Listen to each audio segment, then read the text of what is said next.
वहां पर मौजूद अब रंगा के पीछे दौड़ रहा था और रंगा किसी फिल्मी हीरो की तरह टोपी पहने अपने हाथ में बैग लिए बस दौड़े जा रहा था।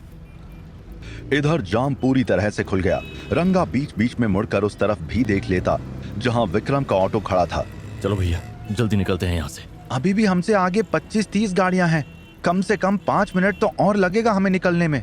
कुछ भी करो, हॉर्न बजाओ, लेकिन हमें यहाँ से जल्दी निकलना होगा। भैया हवाई जहाज होती तो उड़ा भी देता, लेकिन ये तो ऑटो है। विक्रम ने अपना सिर बाहर निकालकर एक बार रंगा को देखा। उसे रंगा का प्लान अच्छे से पता था। वो समझ गया था कि रंगा बहुत देर तक टिक नहीं पाएगा। तभी विक्रम ने रंगा को कॉल किया। रंगा, तुम कुछ भी करके और 5 मिनट तक पुलिस को उलझा कर रखो। क्या बोल रहे हो? तुम अभी तक निकले क्यों नहीं? अरे अभी हमसे आगे बहुत गाड़ियां हैं, मैं बहुत देर तक नहीं टिक पाऊंगा। जल्दी से निकलो वहां से। इधर शेट्टी अन्ना और उसकी गैंग की हालत खराब थी। उन्हें कुछ भी नहीं पता था कि बोरीवली में आखिर क्या चल रहा था। न वो किसी को कॉल कर सकते थे और न ही अब उनके पास वहां आने का टाइम था। अन्ना अपने आप पर गुस्सा निकाले जा रहा था। आखिर मैं इतना बेवकूफ कैसे हो सकता हूँ? बुल्ला, आज के बाद तू मुझे कोई आइडिया मत देना। अन्ना, टेंशन नहीं लेने का, सब ठीक होगा। मैं तेरा सर फोड़ देगा अगर अब और बकवास की तो। अगर वो 3 पैकेट माल पकड़ा गया तो कौन भरेगा? तू। अन्ना, जो हुआ उसे बदला नहीं जा सकता, लेकिन आगे से हमें इन चीजों का ध्यान रखना होगा। इधर पुलिस अब रंगा के बहुत करीब जा चुकी थी।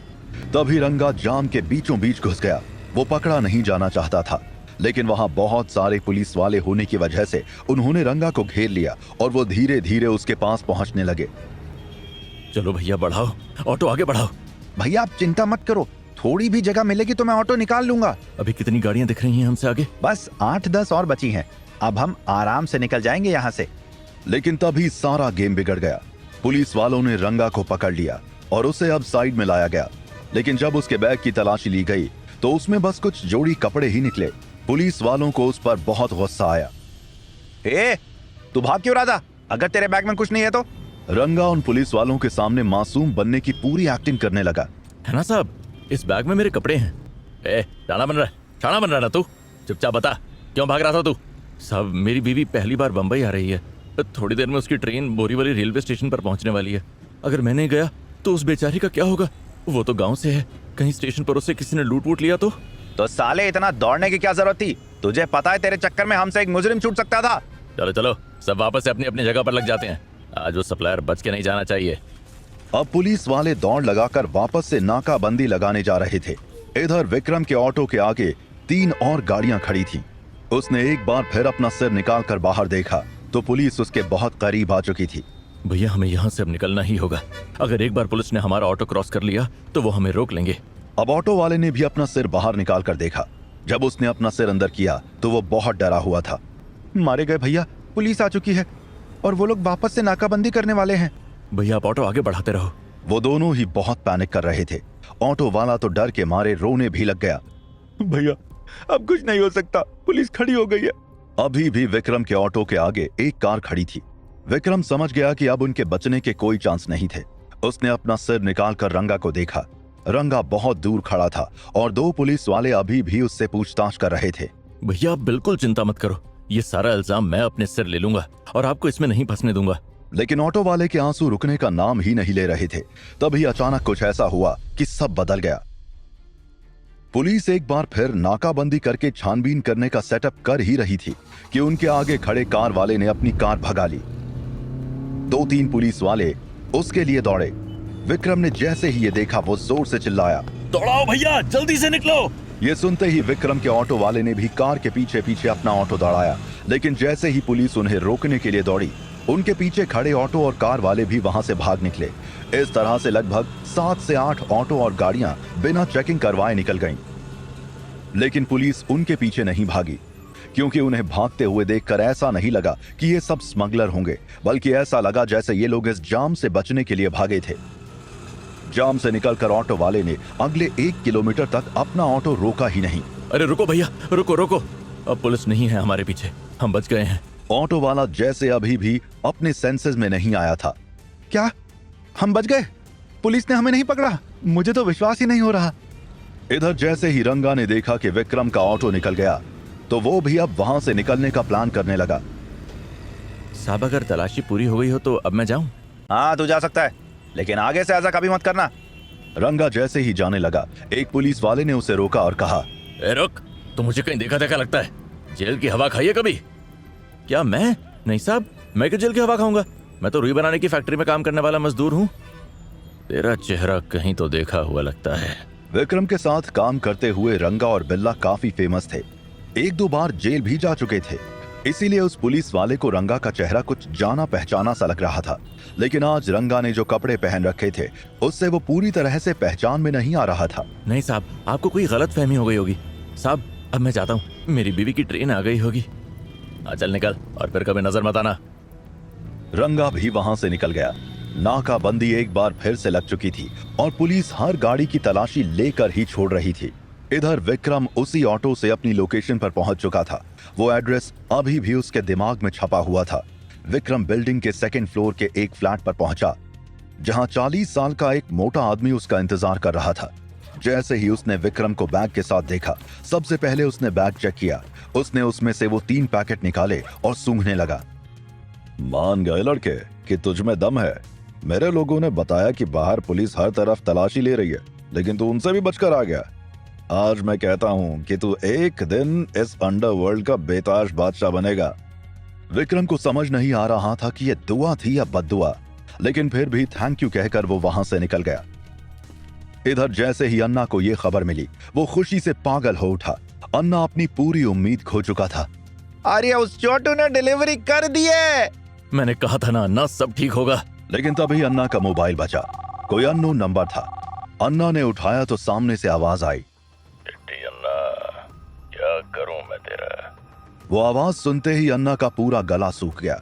वो अपनी कुर्सी से खड़ा हो गया। उसे इतना डरा हुआ देख सभी का दिमाग सन्न रह गया।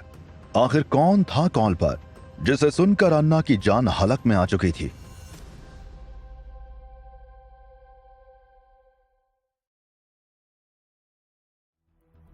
भाई सलाम भाई। क्या हुआ? मुझसे कोई गलती हुई क्या भाई? बताइए ना, मैं उसे ठीक करूंगा। तुझे क्या लगता है कि मैं इंडिया में नहीं हूं तो मुझे वहां की कोई खबर नहीं? ऐसी बात बिल्कुल नहीं असलम भाई। मुझे पता है कि आपकी नजरों से कुछ नहीं बचा है। अन्ना, अगर मेरे माल पर पुलिस की नजर भी पड़ी ना, तो मैं तेरा वो हाल करूंगा कि जो नजर उठाकर किसी को देख भी नहीं पाएगा। नहीं भाई, ऐसी तो कोई बात नहीं है। पुलिस को कानों कान खबर नहीं हमारे माल के बारे में। अपना ये ट्रायल गेम बंद कर, समझा? आज जो तूने किया उसका अंजाम क्या हो सकता था, तुझे आइडिया भी है? असलम के इस सवाल का अन्ना के पास कोई जवाब नहीं था। वो हैरान था कि ये खबर असलम तक कैसे पहुंची, लेकिन फिर भी वो बात संभालने की कोशिश करने लगा। भाई, आप मुंबई को लेकर बिल्कुल निश्चिंत रहो। पुलिस हमारा माल क्या, हमारे आदमी को भी नहीं छू पाएगी। बातें बड़ी बड़ी करने से तू मुंबई का राजा नहीं बन पाएगा अन्ना। उसके लिए तुझे दिमाग से सोचना होगा। तुझे उस लड़के से जो करवाना है करवा, लेकिन अगर वो पकड़ा गया तो मैं फिर सीधा तुझे पकड़ूंगा। ये बोल असलम ने सीधा फोन काट दिया। कुछ देर तक तो अन्ना को समझ नहीं आ रहा था कि ये सब हुआ कैसे, लेकिन तभी वो अपने सेंसेस में आया। उसे रियलाइज हुआ कि वो अपनी गैंग के साथ था और वो यहाँ सबको ये नहीं बता सकता था कि असलम उससे नाराज था। ऐसा करने से उसकी रेपुटेशन खराब हो सकती थी। क्या हुआ अन्ना? असलम भाई गुस्सा थे क्या? नहीं नहीं, वो तो शाबाशी दे रहे थे। उन्हें हमारी आज की डिलीवरी के बारे में सब पता चल गया। क्या बात कर रहे हो ना? क्या कहा उन्होंने? उन्होंने तारीफ की और बोले कि बस पुलिस से सावधान रहना। तारीफ की बात सुन सभी उछल पड़े और वापस जश्न मनाने में बिजी हो गए, लेकिन अन्ना अपनी ही सोच में डूबा रहा। आज वो पूरी तरह से श्योर हो गया था कि विक्रम उसके बड़े काम की चीज था और फ्यूचर में वो उसका बहुत फायदा कराने वाला था। लेकिन फिर भी ज्यादातर लोग उसके इस डिसीजन के खिलाफ थे। इधर डिलीवरी करने के बाद विक्रम और रंगा फिर अपने ठिकाने पर मिले। रंगा, आज तुमने सिर्फ अन्ना का माल ही नहीं बल्कि मेरी जिंदगी भी बचाई है। अगर आगे लाइफ में मैं तुम्हारे लिए कुछ कर सका तो जरूर करूंगा। ये सब बातें छोड़ो और ये बताओ कि आगे का प्लान क्या है। देखो, अन्ना के पास ऐसा कोई आदमी नहीं है जो इस ड्रग्स का काम अच्छे से कर सके, इसलिए मजबूरी में वो ये काम मुझे ही देगा। और आज तो उसका विश्वास और बढ़ गया होगा। लेकिन क्या हम सच में ड्रग्स का काम करेंगे? विक्रम सर के साथ रहते हुए हम कभी इस धंधे में नहीं घुसे। रंगा की बात सुनकर विक्रम सोच में पड़ गया। वो सोचने लगा कि वाकई इतने साल मुंबई पर राज करने के दौरान न तो कभी खुद उसने ड्रग्स का धंधा किया और न ही किसी और गैंग को करने दिया, लेकिन अब हालात बदल चुके थे। विक्रम राठौड़ अब वो विक्रम राठौड़ नहीं था। अब वो एक 19 साल का बच्चा बन चुका था और इस ड्रग्स के धंधे को अगर जड़ से खत्म करना था तो एक बार उससे इसमें घुसना ही होगा। रंगा, मैं तुम्हारी बात अच्छी तरह समझता हूँ, लेकिन इसे रोकने का हमारे पास बस यही एक रास्ता है कि इस धंधे को हम खुद करें, क्योंकि अगर इसकी कमान गलत हाथों में चली गई तो यह पूरा देश बर्बाद हो जाएगा। ड्रग्स होते हैं, सही हाथों में जाने से ये जड़ी बूटी नहीं बन जाएंगे। लेकिन हाँ, मैं भी ये समझता हूं कि अगर हमने इसे नहीं किया तो कोई और करेगा। इससे बेहतर हम ही इसे करें। हाँ बिल्कुल, लेकिन ये काम सिर्फ हम दोनों नहीं कर पाएंगे। इसके लिए हमें किसी तीसरे की जरूरत होगी। तीसरा कौन? बिल्ला। हाँ रंगा, अब हमें किसी भी तरह बिल्ला को वापस लाना होगा। बिल्ला अब जा चुका है, वो वापस नहीं आएगा। क्या हम किसी और को नहीं ला सकते? नहीं रंगा, बिल्ला की अपनी खूबियां हैं। Muhammad Shamim Khan, please pick up the phone. Muhammad Shamim Khan, please pick up the phone. काम में हमें दिमाग और शरीर की जरूरत पड़ेगी। बिल्ला के आने से ही हमारी टीम पूरी होगी। लेकिन बिल्ला प्रतिमा और विशाल के साथ काम कर रहा है और इस वक्त वो कहाँ है कोई नहीं जानता। अगर वो उन दोनों के साथ काम कर रहा है तो जरूर वो किसी मुसीबत में होगा। सबसे पहले उसे वहां से निकालना होगा और उसे बताना होगा कि उसकी सही जगह कहां है। उसके बाद वो दोनों बिल्ला की खोज में निकल पड़े। इधर बिल्ला कितनी बड़ी प्रॉब्लम में फंस चुका था वो खुद भी नहीं जानता था। तुम्हें परेशान होने की जरूरत नहीं है विशाल, सब ठीक हो जाएगा। कैसे परेशान ना हूं मैं? पूरा पुलिस डिपार्टमेंट मुझे बलि का बकरा बनाना चाहता है। वो सोचते हैं कि अगर तुम मेरी गर्लफ्रेंड हो इसका मतलब कि मेरे कॉन्टैक्ट असलम मजूमदार से भी हैं। तो क्या डिपार्टमेंट तुम पर कोई एक्शन लेने वाला है? वो लोग किसी भी दिन मुझ पर एक्शन ले सकते हैं। अब मेरी नौकरी खतरे में है प्रतिमा। तो फिर अब टाइम आ गया है। टाइम आ गया है मतलब? तुम्हें याद है मैंने तुम्हें एक प्लान बताया था? हाँ, वो एनकाउंटर वाला प्लान ना, अच्छे से याद है। देखो विशाल, अगर तुम किसी टेररिस्ट का एनकाउंटर कर देते हो और ये बात मीडिया अपने न्यूज चैनल्स में चला देती है तो फिर डिपार्टमेंट तुम्हें छू भी नहीं पाएगा। हाँ, सुनने में ये आइडिया जरूर अच्छा लगता है, लेकिन क्या एनकाउंटर करना मजाक है? और किसका एनकाउंटर करूं मैं? अगर मैंने ऐसे ही किसी का एनकाउंटर कर दिया तो अगले दिन इंक्वायरी बैठ जाएगी। मैंने कब कहा कि ऐसे ही किसी का एनकाउंटर कर दो? किसी ऐसे का करो जिसकी तलाश पुलिस को पहले से ही हो। ऐसा कौन है? बिल्ला। इससे पहले कि डिपार्टमेंट तुम्हें बलि का बकरा बनाए, तुम बिल्ला को बना लो। विशाल को प्रतिमा की बात में दम लगा। वो सोचने लगा कि सच में बिल्ला का एनकाउंटर करने में उसका कोई नुकसान नहीं था, बल्कि ये एनकाउंटर उसे मेडल भी दिलवा सकता था। इसके लिए हमें प्रॉपर प्लान की जरूरत होगी। तो मुझे बताओ कि तुम्हें क्या चाहिए, मैं तुम्हारे लिए वो पूरा सीन क्रिएट करूंगी। उसके बाद विशाल ने प्रतिमा को सब डिटेल में समझाया और वो सब सुनकर फिर प्रतिमा बोली, ठीक है, मैं समझ गई। अब ये सब मुझ पर छोड़ दो, बस तुम टाइम पर पहुंच जाना। अगले दिन प्रतिमा ने सब कुछ प्लान के मुताबिक सेट किया और बिल्ला को बुलाया। बिल्ला, आज तुम्हें एक बहुत जरूरी काम करना है। ये सूटकेस पैसों से भरा हुआ है, इसे तुम्हें मेरे क्लाइंट तक पहुंचाना है। हो जाएगा मैडम, आप एड्रेस बताओ। प्रतिमा ने कागज की एक पर्ची दी और बोली, एड्रेस याद करने के बाद इस पर्ची को फेंक देना। और फिर बिल्ला वहां से निकल गया। वो कार चलाता हुआ एड्रेस की तरफ बढ़ रहा था। वो एक सुनसान इलाके में घुसा। उसके बाद उसने अपनी कार एक बड़ी सी फैक्ट्री के अंदर ले ली। इतनी बड़ी फैक्ट्री होने के बावजूद भी वहां कोई काम करने वाला नहीं दिख रहा था। अंदर जाकर बिल्ला ने अपनी कार रोकी और बाहर उतरा। जब उसे वहां कोई नजर नहीं आया तो उसने आवाज दी, अरे कोई है? मुरारी सेठ? ओ मुरारी सेठ, अपन बिल्ला आपको आपका सामान देने आया है। तभी अचानक पीछे से गोलियां चलने लगी। बिल्ला एकदम से कार के पास झुक गया। जब उसने कार के नीचे से देखा तो उसे 7 से 8 पुलिस वाले उसकी तरफ आते हुए दिखे। उसने तुरंत अपनी पिस्तौल निकाली। जैसे ही वो शूट करने लगा, उसकी पिस्तौल में से गोलियां नहीं निकली, वो पूरी खाली थी। अब बिल्ला को कुछ समझ नहीं आ रहा था। उसने एक बार फिर कार के नीचे से देखा तो पुलिस वाले तेजी से उसकी तरफ बढ़ते आ रहे थे और उस पर अंधाधुंध गोलियां बरसा रहे थे। डर के मारे बिल्ला जोर से चिल्लाया, साहब, आप लोग अपन को क्यों मारना चाह रहे हो? बिल्ला के बोलते ही थोड़ी देर के लिए फायरिंग रुक गई, लेकिन पुलिस वालों की तरफ से कोई जवाब नहीं आया और अब उन्होंने और जोरदार फायरिंग शुरू कर दी। कार के पास छुपा बिल्ला समझ गया था कि अब उसका आखिरी समय आ गया। मरने के अलावा उसके पास और कोई रास्ता नहीं था।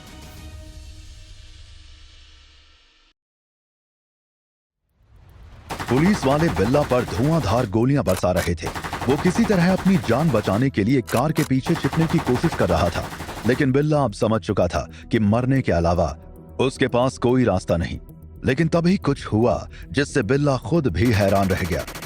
जहां कार के एक तरफ से पुलिस बिल्ला पर गोलियां बरसा रही थी, तो वहीं दूसरी तरफ से कुछ लोग पुलिस पर गोलियां बरसाने लगे। पुलिस को भी समझ नहीं आया कि अचानक से उन पर गोलियां कौन चलाने लगा। जहां पुलिस बिल्ला को शूट करने की लड़ाई लड़ रही थी, तो वहीं विशाल एक कोने में दीवार में टिका सिगरेट पी रहा था। सर, ये लोग तो हम पर गोलियां चला रहे हैं, उसने सिगरेट का धुआं हवा में छोड़ते हुए कहा। जो भी रास्ते में आए सबको उड़ा दो। लेकिन सर, आपने तो कहा था कि रास्ता साफ होगा, वहां कोई नहीं होगा। हाँ सर, इनके पास बड़ी राइफलें हैं, हम इनका मुकाबला बहुत देर तक नहीं कर पाएंगे। क्या बकवास कर रहे हो तुम लोग? हम लोग पुलिस वाले हैं और एक गुंडे को भी शूट नहीं कर सकते क्या? तभी एक गोली विशाल के ठीक बगल में आकर लगी और वो वहीं गिर गया। थोड़ी देर के लिए उसके दिमाग ने काम करना बंद कर दिया। तभी दूर से मोर्चा संभाले एक पुलिस वाले ने जोर से चिल्लाकर पूछा, सर, आप ठीक तो है ना? आपको चोट तो नहीं लगी? नहीं, मैं बिल्कुल ठीक हूँ, तुम लोग बस गोलियां चलाते रहो। विशाल ने चिल्लाकर बोल तो दिया था, लेकिन फिर अचानक उसे याद आया कि कहीं उसकी आवाज बिल्ला तक न चली गई हो। उसका प्लान ही ये था कि शूटआउट के दौरान कोई उसका नाम नहीं लेगा, जिससे अगर उनका शूटआउट फेल भी हो जाएगा तो बिल्ला को विशाल की आइडेंटिटी के बारे में कुछ पता नहीं रहेगा। इधर बिल्ला इस बात से हैरान था कि आखिर उसकी मदद कर कौन रहा है। वो लोग बिल्कुल पहचान में नहीं आ रहे थे, क्योंकि सबने अपना फेस कपड़ों से ढक रखा था। तभी एक जाना पहचाना आदमी दौड़ता हुआ बिल्ला के पास आया। डरना मत बिल्ला, ये मैं हूँ। रंगा, तो ये सब तेरे लोग हैं? थैंक यू भाई, तू आ गया, नहीं तो ये लोग अभी तक मुझे टपका डालते। अरे मेरे होते हुए कोई तुझे हाथ भी नहीं लगा सकता, टपकाने की बात तो छोड़ ही दे। और फिर रंगा और उसके लोगों ने फायरिंग चालू कर दी। उनकी फायरिंग से पुलिस वाले पीछे हटने लगे। रंगा ने पहले ही सबको बोल रखा था कि कोई भी पुलिस वाला मरना नहीं चाहिए, क्योंकि अगर कोई पुलिस वाला मारा जाता तो यह बहुत बड़ा केस बनता और फिर डिपार्टमेंट इनके पीछे पड़ जाता। रंगा ने चिल्लाकर एक बार फिर अपनी चाल चली। साला एक भी पुलिस वाला बच के न जाने पाए, सबको मार के रहो। लेकिन जैसे ही रंगा के ये शब्द पुलिस वालों के कानों में पड़े, वो सब बहुत डर गए। जल्दी ही वो सब तेजी से पीछे हटने लगे और भाग खड़े हुए। विशाल अपने मिशन में फेल रहा। उसे समझ नहीं आया कि अचानक शूटआउट के बीच में ये कौन लोग आ गए। इधर रंगा बिल्ला को लेकर वहां से निकल गया और वो लोग सीधा विक्रम के पास आ गए। लेकिन बिल्ला ने जैसे ही विक्रम को देखा तो वो सरप्राइज रह गया। ये तो वही लड़का है ना जो खुद को हमारा बॉस? हाँ बिल्ला, ये वही है। तो ये यहाँ क्या कर रहा है? मैं इसी के लिए काम करता हूँ और आज तेरी जान बचाने का क्रेडिट भी इसी को जाता है। बिल्ला बिलीव नहीं कर पा रहा था कि रंगा एक 19 साल के लड़के के लिए काम कर रहा था। अच्छा ठीक है भाई, अपन निकलता है फिर, और अपनी जान बचाने के लिए थैंक यू। कहाँ जा रहे हो बिल्ला? वहीं जिनके लिए काम करता हूँ, वहां से जिंदा वापस नहीं आ पाओगे। अगर गए तो क्या मतलब? तुम ये नहीं पूछोगे कि तुम्हें मारना कौन चाहता था? बिल्ला रुककर हैरानी वाले एक्सप्रेशन से विक्रम को देखने लगा। वही जिसके लिए तुम काम करते हो। नहीं रंगा, क्या बकवास कर रहा है ये? वो अपन को काहे को मारेगी? अपन तो उसके लिए काम करता है। और बिल्ला फिर से अपनी कार की तरफ बढ़ने लगा। तभी विक्रम एक बार फिर बोला, ठीक है, अगर तुम जाना चाहते हो तो जरूर जाओ, लेकिन बिल्ला एक बार अपनी कार की डिग्गी चेक कर लो। ये सुन बिल्ला वहीं रुक गया। पहले तो उसने एक लुक विक्रम और रंगा को दिया और फिर जाकर अपनी कार की डिग्गी खोली। पूरी डिग्गी गांजे से भरी हुई थी। बिल्ला को समझ नहीं आ रहा था कि ये सब क्या चल रहा था। ये किसने किया? और कौन हो सकता है बिल्ला? तुम खुद अपना दिमाग यूज करो। कार उसने तुम्हें दी, लोकेशन उसने तुम्हें दी, तो फिर उसके अलावा और ये किसका काम हो सकता है? नहीं नहीं, अपन ये बात मान ही नहीं सकता। तो फिर तुम्हारी पिस्तौल में से अचानक गोलियां कैसे गायब हो गईं? बिल्ला सोच में पड़ गया और उसने अपना एक हाथ माथे पर रख दिया। लेकिन अब उनको मारकर उसको मिलेगा क्या? उससे नहीं, विशाल को। विशाल तुम्हारा शूट आउट करके डिपार्टमेंट की नजरों में हीरो बन जाता और फिर वो हमेशा 2 नंबर के काम कर सकता था। तुम्हारी कार में गांजा रखना, तुम्हारी पिस्तौल खाली करना, ये सब उसके प्लान का पार्ट था बिल्ला। बिल्ला को यकीन नहीं हो रहा था कि उसकी पीठ पीछे प्रतिमा ने इतना बड़ा गेम खेला। बिल्ला की आंखों में पानी आ गया। अपन उस औरत के लिए जान भी देने को तैयार था, फिर भी वो अपन का गेम बजा डालना चाहती थी। बिल्ला बहुत इमोशनल हो गया। रंगा ने उसे गले लगाया और बोला, बिल्ला अब तू कहीं मत जा, अब हम साथ में काम करेंगे जैसे पहले करते थे। ये देख, ये सारे अपने लोग हैं और आज इन सब ने तेरी जान बचाई है। बिल्ला के पास दूसरा और कोई ऑप्शन नहीं था और रंगा के साथ तो वो कई सालों से काम कर रहा था। वो खामोश खड़ा था, जो इस बात का इशारा था कि वो मान गया। वेलकम बिल्ला, तुम्हारे आने से अब हमारी टीम पूरी हो गई है। हम बड़ा धमाका करने के लिए अब तैयार हैं, लेकिन अपन लोग करेंगे क्या? रंगा ने उसे पूरा प्लान समझाया और विक्रम के बारे में सब बताया। जब बिल्ला ने सुना कि विक्रम ने असलम मजुमदार का सामना किया था तो उसकी नजरों में भी विक्रम की रिस्पेक्ट बढ़ गई। ठीक है, तो जो भी है, लेकिन आज अपन की जान बचाकर तूने बिल्ला को खरीद लिया है। आज के बाद बिल्ला तेरे लिए जान देने से भी पीछे नहीं हटेगा। उस डिलीवरी के बाद अभी तक विक्रम अन्ना से नहीं मिला था। तभी एक दिन अन्ना ने कॉल करके उसे बुलाया। विक्रम सीधा अन्ना के घर पहुंच गया। ए छोटू, तूने मेरा दिल जीत लिया रे। जो काम मेरी गैंग में कोई और न कर सका वो तूने कर दिखाया। अन्ना, बस आपसे सीखने की कोशिश कर रहा हूँ। तू बहुत बड़ी मछली है रे। मुझे पता चला कि वहाँ बहुत बड़ी नाकाबंदी में तू फंसा हुआ था, लेकिन तू पुलिस को चकमा देकर वहाँ से भी निकल गया। शेट्टी अन्ना का पूरा गैंग आज तुझे सलाम करता है। विक्रम जानबूझकर पोलाइट होने की कोशिश कर रहा था। उसे अपना टारगेट पता था कि उसे अन्ना से क्या चाहिए। मैं तुझे बहुत बड़ी जिम्मेदारी देना चाहता हूँ, तू बता कर पाएगा या नहीं? वैसे तो विक्रम जानता था कि अन्ना किस बारे में बात कर रहा था, लेकिन फिर भी वो जानबूझकर अनजान बना रहा। कैसी जिम्मेदारी अन्ना? हमारे पास दुबई से जो पहला स्टॉक आया है वो 300 किलो है। मैं चाहता हूँ इस 300 किलो ड्रग्स के धंधे का मेरा काम तू संभाले। ये सुन एक पल के लिए विक्रम चुप रहा और फिर कॉन्फिडेंस से अपनी गर्दन ऊपर की। ठीक है अन्ना, अगर आपको मुझ पर विश्वास है तो मैं काम कर लूंगा। अन्ना को बहुत अच्छा लगा कि विक्रम काफी कॉन्फिडेंट था। तू अभी छोटा है लड़के, इसीलिए तुझे पता भी नहीं कि 300 किलो ड्रग्स क्या चीज होती है। अगर पकड़ा गया तो तेरी लाइफ भी खराब हो सकती है, इसीलिए अच्छे से सोच ले। अन्ना, मैंने बचपन से यही सब करके अपना पेट पाला है।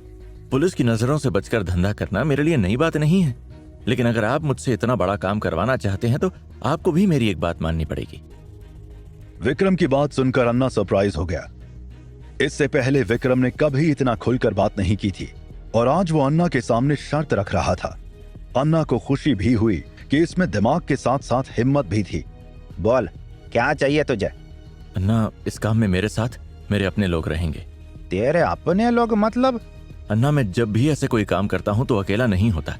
मेरे कुछ दोस्त हैं जो मेरी मदद करते हैं, वो सब भी मेरे जैसे ही हैं। हम सब लोग एक दूसरे के कामों में मदद करते हैं, वही हमारी टीम है और मैं इस काम को अपनी टीम के साथ करना चाहता हूँ। अन्ना को बिल्कुल एक्सपेक्टेड नहीं था कि विक्रम ऐसी कोई बात भी उसके सामने रख सकता था। इतने छोटे लड़के का ऐसा बोलना अन्ना को ठीक नहीं लगा। एक तरह से विक्रम ने अन्ना के लोगों को रिजेक्ट कर दिया था, जिससे अन्ना के ईगो को ठेस पहुंची। उसने विक्रम को घूर कर देखा, जिससे विक्रम भी समझ गया कि बात अब बिगड़ चुकी थी।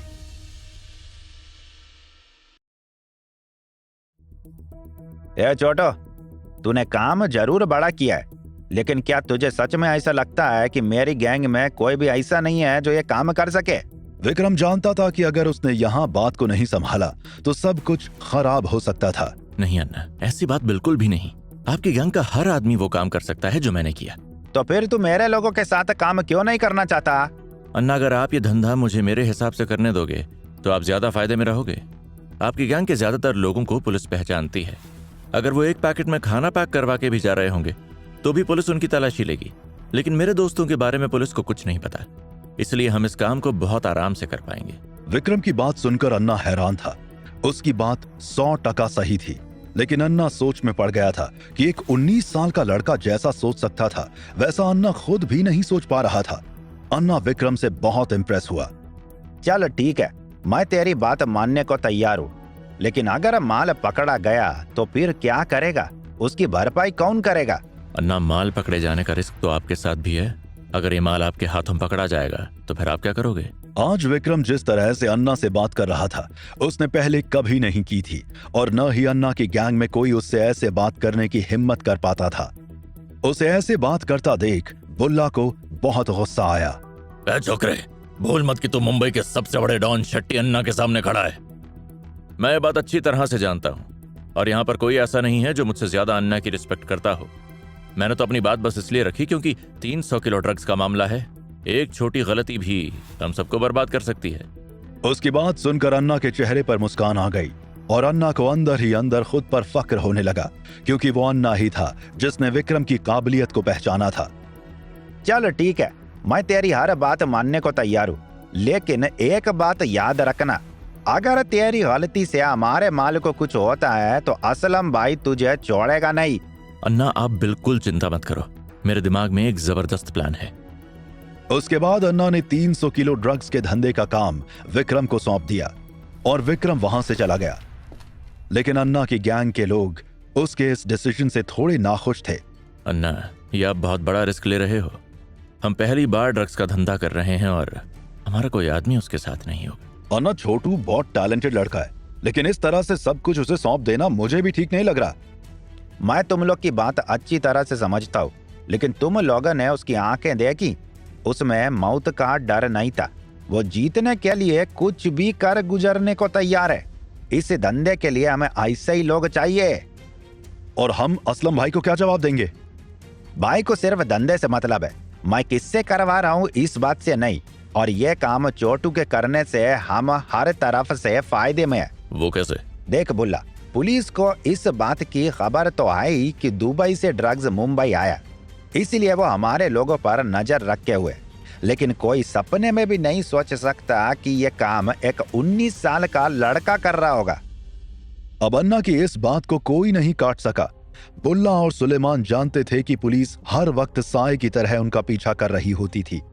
लेकिन अभी कुछ दिन इस छोटे पर नजर रखो, देखो कि कौन लोग हैं जिनके साथ मिलकर ये हमारा धंधा चलाएगा। अन्ना, एक तरफ तो आप उस पर भरोसा करते हो और वहीं दूसरी तरफ शक भी करते हो। तेज दिमाग होने का एक नुकसान ये भी है सुलेमान कि वो कभी भी पलट सकता है। ऐसे लोग कभी भी हमारे खिलाफ खड़े हो सकते हैं। इससे पहले कि वो बगावत करे, हमें उनके पर काट देना चाहिए। लेकिन ठीक 3 दिन बाद ऐसा कुछ हुआ जिससे अन्ना और उसकी पूरी गैंग हिल गई। पुलिस ने अन्ना के कई अड्डों पर छापा मारा और लाखों का इल्लीगल माल जब्त कर लिया। वो बात अलग थी कि जिस ड्रग्स के लिए उन्होंने छापा मारा था वो उन्हें नहीं मिला। एक तरफ तो अन्ना बहुत डरा हुआ था कि उसका इतना नुकसान हो गया, तो वहीं दूसरी तरफ राहत की बात यह थी कि उसका ड्रग्स सेफ था। अपने डिसीजन को एक बार फिर उसने सही प्रूव किया था। इधर अन्ना का लाखों का माल जब्त करने के बाद पुलिस डिपार्टमेंट में खुशी की लहर थी। तभी पुलिस कमिश्नर सुदीप रावत ने एक मीटिंग बुलाई। आप लोगों ने बहुत अच्छा काम किया है और इसके लिए आप सब बधाई के पात्र हैं, लेकिन मैं आप सबको बता दूं कि खुश होने का टाइम अभी नहीं आया है। सर, हमने शेट्टी गैंग का 25 लाख का इल्लीगल माल जब्त किया है, थोड़ी खुशी तो बनती है। हाँ सर, शेट्टी गैंग इस टाइम मुंबई की सबसे बड़ी गैंग है। हमारे ऐसा करने से दूसरी गैंग वालों में भी डर का माहौल होगा। कमिश्नर ने एक गहरी सांस ली और सामने रखी ग्लास से एक सिप पानी पिया। फिर वो सबको समझाते हुए बोला, आप लोगों को क्या लगता है कि इस 25 लाख से उनका बहुत बड़ा नुकसान हुआ है? इस गलत फहमी में मत रहना। उल्टा वो लोग इस वक्त खुश होंगे क्योंकि दुबई से आया ड्रग्स हमारे हाथ नहीं लगा।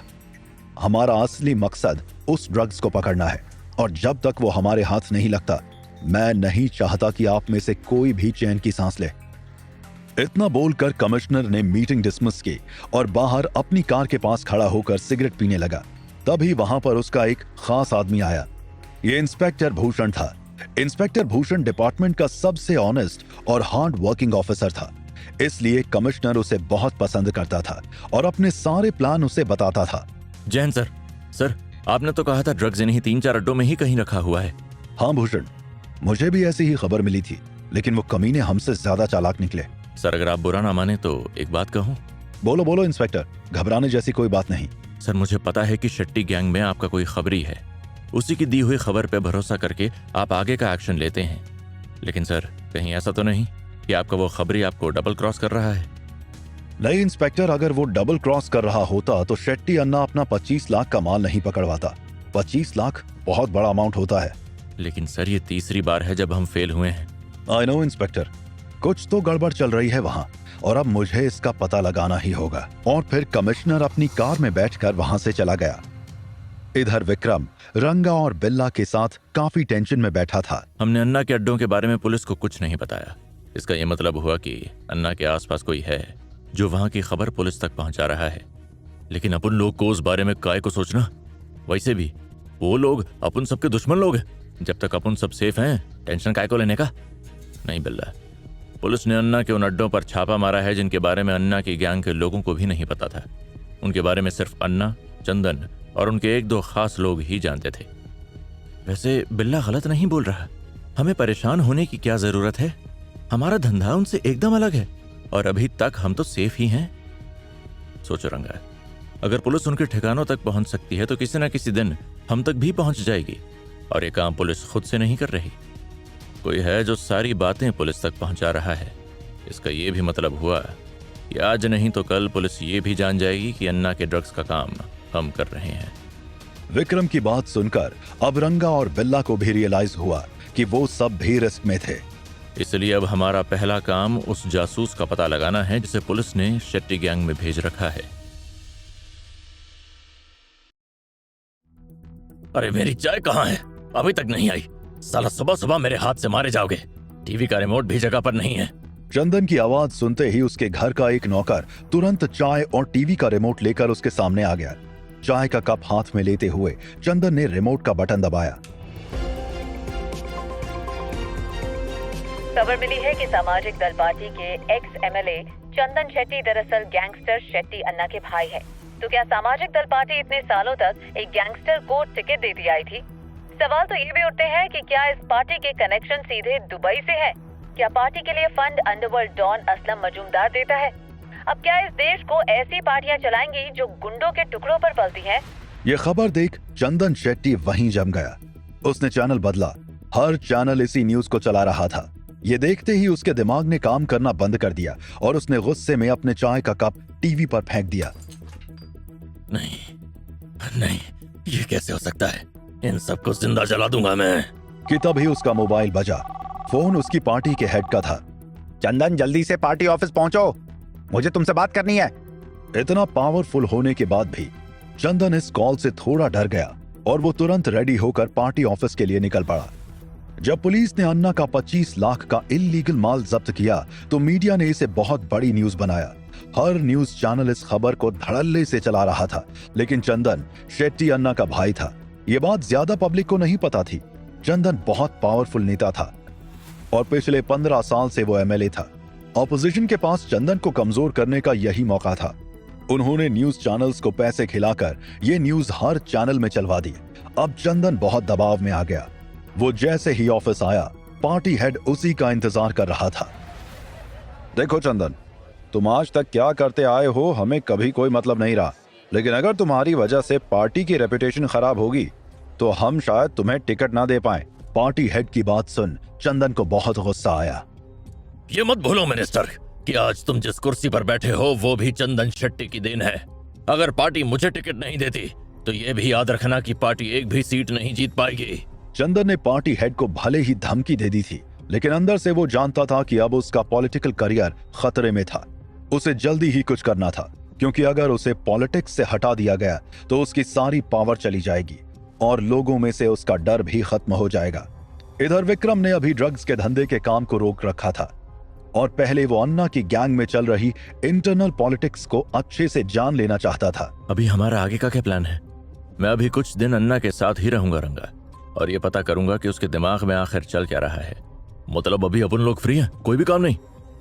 बिल्ला, अगर इस धंधे में आगे जाना चाहते हो तो एक बात समझ लो कि हम कभी फ्री नहीं हो सकते। तो फिर अपन लोग क्या करें? जो तुम्हारे साथ प्रतिमा ने किया वही अब तुम उसके साथ करो। उसकी गैंग के लोगों को चुन चुन कर मारो और उस औरत को इतना कमजोर कर दो कि फिर कभी वो हमारे सामने खड़ी ना हो पाए।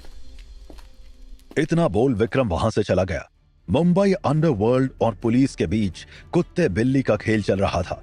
विक्रम जानता था कि इस माहौल को अगर कोई शांत कर सकता था तो वो खुद विक्रम था। तभी रास्ते में चलते चलते उसे उसकी बहन रुचि दिखी। उसने नए सलवार सूट पहन रखे थे और साइड में एक महंगा सा पर्स भी लटका रखा था। उसे देखकर ऐसा लग रहा था जैसे वो अपने पति का वेट कर रही थी। विक्रम ने सोचा कि यही सही मौका होगा रुचि से बात करने का। वो उसकी तरफ जा ही रहा था कि तभी एक महंगी कार रुचि के सामने आकर रुकी और वो उसके अंदर जाने लगी। कार का गेट बंद होने से पहले विक्रम की नजर अंदर बैठे शख्स पर पड़ी। वो पूरी तरह से नहीं देख सका, लेकिन जितना देख पाया उससे ये जरूर पता चल गया कि वो कोई अधेड़ उम्र का आदमी था। विक्रम जोर से चिल्लाया, रुचि, रुचि रुक जाओ, रुचि। लेकिन तब तक वो कार वहां से जा चुकी थी। ये देखकर विक्रम को बहुत बुरा लगा। उसके मन में बहुत सी बातें चलने लगी।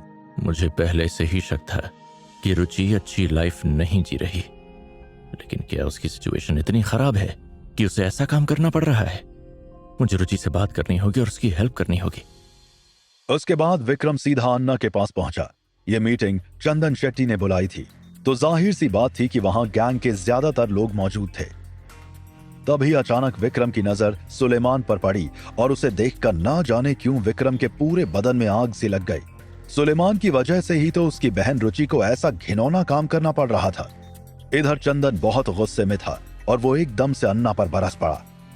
अन्ना, तेरी गलतियों की टोकरी मैं कब तक अपने सर पर लेकर घूमता रहूंगा? तेरी वजह से मेरा पॉलिटिकल करियर खतरे में है। वैसे तो अन्ना अपने भाई चंदन को कभी पलट कर जवाब नहीं देता था, लेकिन पूरे गैंग के सामने चंदन का ऐसा बोलना अन्ना को बुरा लगा। मुझे क्या बोल रहा है? पुलिस ने छापा मार दिया, इसमें मेरी क्या गलती है? कहीं और का गुस्सा मुझ पर मत निकाल। तो किस पर निकालूं बता? गैंग तू चला रहा है या मैं? अगर तुझसे गैंग नहीं संभल रही तो रिटायर हो जा। तेरी कुर्सी पर बैठाने के लिए मेरे पास बहुत लोग हैं। इस कुर्सी पर तूने मुझे नहीं बैठाया चंदन। शेट्टी अन्ना अपने दम पर यहाँ तक पहुंचा है। और रही बात सपोर्ट की, तो अगर तूने मेरी मदद की है तो इलेक्शन के टाइम मेरा सपोर्ट को मत बोल। हाँ, देखा ना तेरा सपोर्ट। पार्टी मुझे टिकट न देने के बारे में सोच रही है। हमारा बाप एक ही है, इसमें मेरा क्या कसूर है रे? और ये मत बोल कि इलेक्शन में जो पैसे तू पानी की तरह बहाता है वो मैं ही लाता हूँ। तब मेरी गलतियों की टोकरी तुझे याद नहीं आती। और हाँ चंदन, आइंदा से मेरी गैंग के सामने मुझसे इस लहजे में बात मत करना। वो दोनों जानवरों की तरह एक दूसरे पर चिल्ला रहे थे। वहां खड़े गैंग के सारे लोग थर थर कांप रहे थे। विक्रम ने सबके चेहरे को गौर से देखा। उन्हें देखकर उसे पता चल गया कि इनमें से किसी में इतनी हिम्मत नहीं थी कि गैंग की बात पुलिस तक पहुंचा सके। तो इसका मतलब कोई ऐसा अन्ना को नुकसान पहुंचा रहा था जिस पर अन्ना खुद भी शक नहीं कर सकता था। मैं सोच भी नहीं सकता था अन्ना कि तू इतना एहसान फरामोश निकलेगा। तो फिर ठीक है, आज से तेरे और मेरे रास्ते अलग अलग। तू अपनी गैंग संभाल, लेकिन अगर मुसीबत में फंसे तो फिर मुझे याद मत करना। चंदन गुस्से में वहां से उठकर चला गया। अन्ना बहुत दुखी हो गया था। वो जानता था कि उसके यहां तक पहुंचने में चंदन का बहुत बड़ा रोल था, लेकिन अन्ना ने भी चंदन के लिए बहुत कुछ किया था। इधर अन्ना का माल पकड़े जाने के बाद से ही पुलिस डिपार्टमेंट में एक अलग ही एनर्जी आ गई थी। कमिश्नर सुदीप अपने सबसे खास ऑफिसर के साथ एक सीक्रेट मीटिंग कर रहा था। भूषण, अगर हम मुंबई से अंडरवर्ल्ड का सफाया करना चाहते हैं तो सबसे पहले हमें बिचौलियों को पकड़ना होगा। सर, मैं कुछ समझा नहीं। ये विशाल हमारे डिपार्टमेंट पर एक धब्बा है, लेकिन ऊंची पोस्ट होने के कारण उसे कोई हाथ भी नहीं लगा पा रहा। क्या बात कर रहे हैं सर? इसका मतलब आपको उनका रीसेंट कांड नहीं पता? अब क्या कर दिया उसने? सर, अभी 1-2 दिन पहले ही उन्होंने एक गैंगस्टर का शूट आउट करने की कोशिश की थी। इस शूट आउट की परमिशन थी उसके पास? नहीं सर, इनके पास सिर्फ उसकी गिरफ्तारी का वारंट था, लेकिन ऑन द स्पॉट इन लोगों ने उस पर धुआंधार फायरिंग कर दी। मतलब मार डाला उसे? नहीं सर, ना ही ये लोग उसे मार पाए और ना ही पकड़ सके।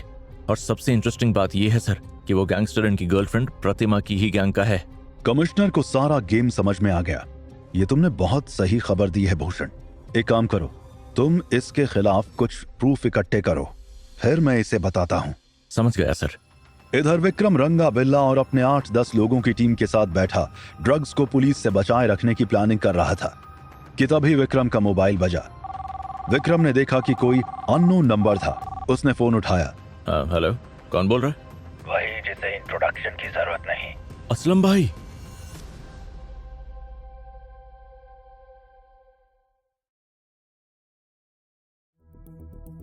विक्रम ने जैसे ही सुना कि फोन के दूसरी तरफ असलम मजूमदार था तो उसे पता भी नहीं चला कि वो कब खड़ा हो गया। रंगा और बिल्ला भी अपनी जगह पर खड़े हो गए। बिल्ला को अभी भी यकीन नहीं हो रहा था कि एक 19 साल के लड़के को खुद असलम मजूमदार ने कॉल किया था। असलम भाई, मुझे विश्वास ही नहीं हो रहा कि आपने सच में मुझे फोन किया। छोटू, मैं ऐसे ही किसी को कॉल नहीं करता, और अगर मैंने तुझे कॉल किया है तो इसका मतलब तो कोई बड़ी चीज है। भाई आप मेरे रोल मॉडल हो। वैसे विक्रम असलम को बिल्कुल पसंद नहीं करता था। आज से नहीं, पिछले कई सालों से विक्रम राठौड़ और असलम मजूमदार के बीच एक बहुत बड़ी राइवलरी रही थी। जहां असलम अंडरवर्ल्ड के सबसे बड़े डॉन की कुर्सी पर बने रहने के लिए कुछ भी करने को तैयार था, तो वहीं विक्रम राठौड़ अपने उसूलों का पक्का हुआ करता था।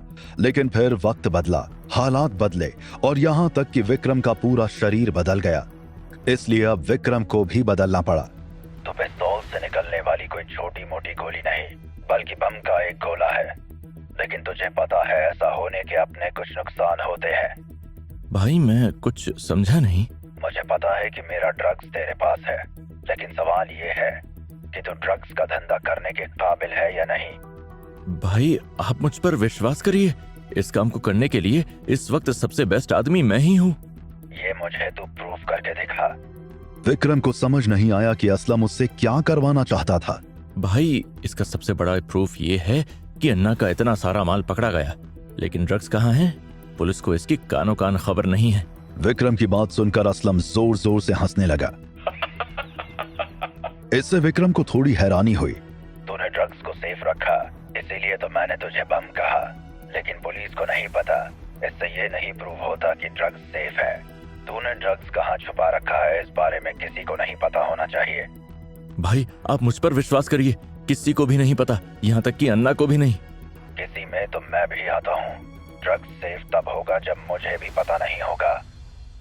असलम की बात सुनकर विक्रम जैसे बर्फ की तरह जम गया था। उसकी आंखें फटी की फटी रह गईं और वो कुछ बोल पाने की कंडीशन में नहीं था। तो इसका मतलब नहीं नहीं नहीं नहीं नहीं भाई, ऐसा कैसे? मैंने तो बहुत सेफ्टी। जब तू खुद सेफ नहीं है तो मेरे ड्रग्स को सेफ कैसे रखेगा? असलम विक्रम को एक के बाद एक शॉक दे रहा था। अपने पीछे देख। विक्रम ने जैसे ही अपने पीछे देखा तो दो आदमी उन पर AK-47 ताने खड़े थे। विक्रम तो जैसे गिरते गिरते बचा। रंगा बिल्ला ने अपनी पिस्तौल निकालने के लिए हाथ बढ़ाया कि तभी विक्रम ने उन्हें रोक दिया। विक्रम और रंगा ने जो 8-10 लोगों की टीम बनाई थी, ये 2 लोग उसमें से ही थे। विक्रम को भी भनक नहीं लगी कि ये उसके नहीं बल्कि असलम के लोग थे। विक्रम शॉक था, तो वहीं दूसरी तरफ असलम ठहाके लगाकर हंस रहा था। हर छोटा मोटा गैंगस्टर असलम मजूमदार बनने के ख्वाब देखता है, लेकिन असलम बनने के लिए सिर्फ हाथ में घोड़ा होना काफी नहीं है, बल्कि घोड़े की तरह दिमाग होना भी जरूरी है। लेकिन छोटू तो डर मत, वो लोग वहाँ तुझे मारने के लिए नहीं है, बल्कि तेरी सेफ्टी के लिए है। इतनी छोटी उम्र में तू बहुत बड़ा काम कर रहा है, लेकिन अगर तू मुंबई में राज करना चाहता है तो सबसे पहले अपने लोग चुनना सीख। समझ गया भाई। तू ड्रग्स के धंधे को आगे बढ़ा और अन्ना और चंदन की चिंता छोड़ दे। आज से इस ड्रग्स को हैंडल करने का पूरा काम मैं तुझे सौंपता हूँ। अब इसे लेकर मैं सीधा तुझसे बात करूंगा। इतना बोल उसने फोन काट दिया।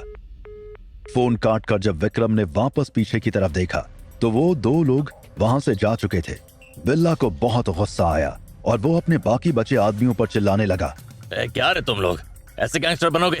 चैला, तुम 7-8 लोग उन 2 को नहीं टपका सके? भाई उनके पास AK-47 थी, अगर हम हिलते भी तो वो सबको भून के रख देते। रंगा ने बिल्ला को शांत कराया, लेकिन बिल्ला उल्टा रंगा को सुनाने लगा। और तुझे इतने दिनों में उन लोगों के बारे में कुछ पता नहीं चला? वो साला असलम मजूमदार अपन के सर पर खड़ा होकर नाच रहा था और अपन येड़ों की तरह उनके सामने ही सारी प्लानिंग करते रहे। विक्रम जो काफी देर से कुछ सोच रहा था, अचानक अपने सेंसेस में आया। सबसे पहले उसने बिल्ला को शांत होने का इशारा किया। विक्रम के हाथ उठाते ही बिल्ला भीगी बिल्ली की तरह चुप हो गया।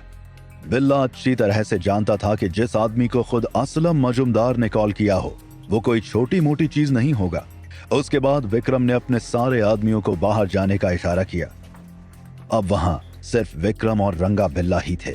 आज समझ में आया कि असलम मजूमदार इतना बड़ा डॉन क्यों है।